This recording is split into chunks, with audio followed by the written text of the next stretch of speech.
इकाइयों में संबंध के अनुसार एक चार्ट बनाया है। ये सबसे बड़ी इकाई है। ये आधार इकाइयाँ होती हैं। कौन कौन सी? ये आधार इकाइयाँ होती है मीटर, लीटर, ग्राम। ये सबसे छोटी इकाई होती है डेसी, सेंटी, मिली। ये सबसे बड़ी इकाई होती है डेका, हेक्टो, किलोमीटर। हाँ। मीटर। बड़ी इकाइयों में बदलने के लिए हम क्या करते हैं? 10 का गुणा कर देते हैं। और छोटी इकाइयों में करने के लिए 10वां भाग कर देते हैं। हाँ।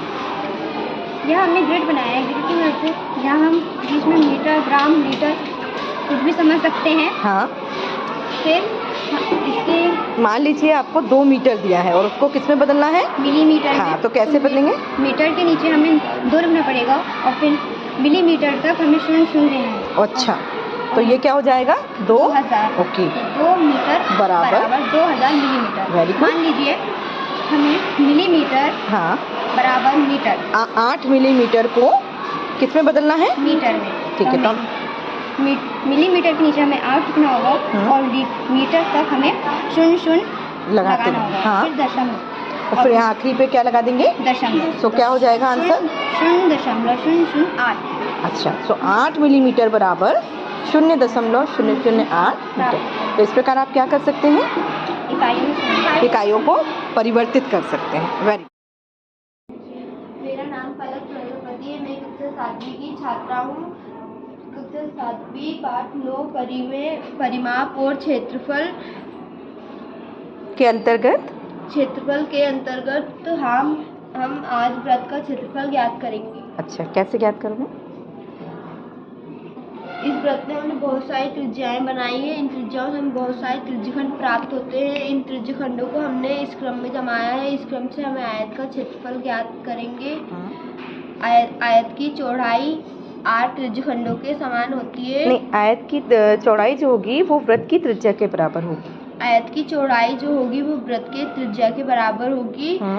इस संपूर्ण वृत्त की परिधि 2πr है। इस अर्धवृत्त की परिधि πr है। हाँ। इसलिए अब हमें इससे ये क्या निकाली आपने? आयत की लंबाई πr। ओके, ठीक है।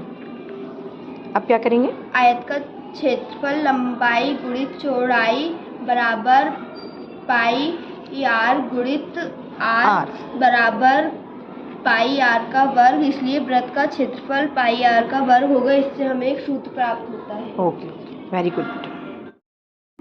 ये जियोबॉर्ड 2D आकृतियाँ है जिसमें 2 डायमेंशन होते हैं, लंबाई और चौड़ाई। जैसे हमारा वर्ग में चारों भुजा बराबर होती है और ये इनके भी विकर्ण है। और ये एक आयत में आमने सामने की भुजा बराबर होती है और ये इनके विकर्ण है। और ये पतंग जिसमें 2 आसन्न भुजाओं कहाँ है? आसन्न भुजाएं कहाँ है बेटा? मैम ये है। हाँ, ये वाली आसन भुजा और जिसमें 2 आसन्न भुजाओं का युग्म बराबर होता है। हाँ। ये एक समांतर चतुर्भुज है जिसके समांतर रेखाओं के जिसमें 2 युग्म होते हैं। समांतर भुजाओं के 2 युग्म कैसे होते हैं? बराबर होते हैं। हाँ, और विकर्ण एक दूसरे को क्या करते हैं? प्रतिच्छेद करते हैं, समद्विभाजक। हाँ।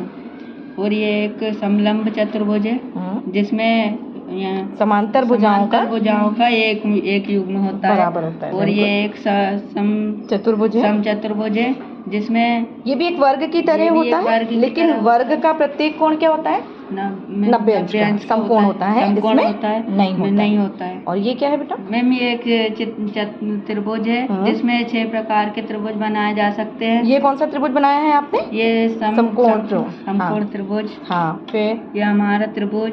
हाँ, ये वाला आपका कौन सा हो जाएगा? समद्विबाहु, जिसमें 2 भुजाएं बराबर हो जाएंगी। इस प्रकार हम कई तरह की आकृतियाँ बनाए जा सकते हैं।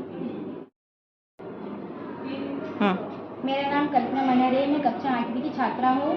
हमने यहाँ पे एक 3D जियोबोर्ड बनाया है। ये हमने यहाँ पे एक घनाभ बनाया है। ये घनाभ की लंबाई होती है और ये चौड़ाई होती है, ये ऊंचाई होती है।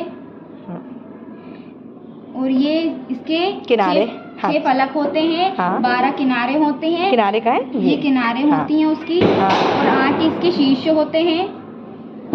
इस तरह हम यहाँ पर हमने ये घनाभ है, ये घन है, ये घनाभ है। इन आकृतियों को इन आकृतियों को हम किस पे बना सकते हैं? ये 3D जियोबोर्ड पर हम इन आकृतियों को बना सकते हैं। ओके बेटा, वेरी गुड। मेरा नाम प्रतिज्ञा खुजरे है। मैं कक्षा 7वीं की छात्रा हूँ। हमने यहाँ पर इस 3D जियो बोर्ड में हमने ये क्या बनाया है? वृत्त बनाया है। इस केंद्र में ये एक चक्कर लगाने में चली गई।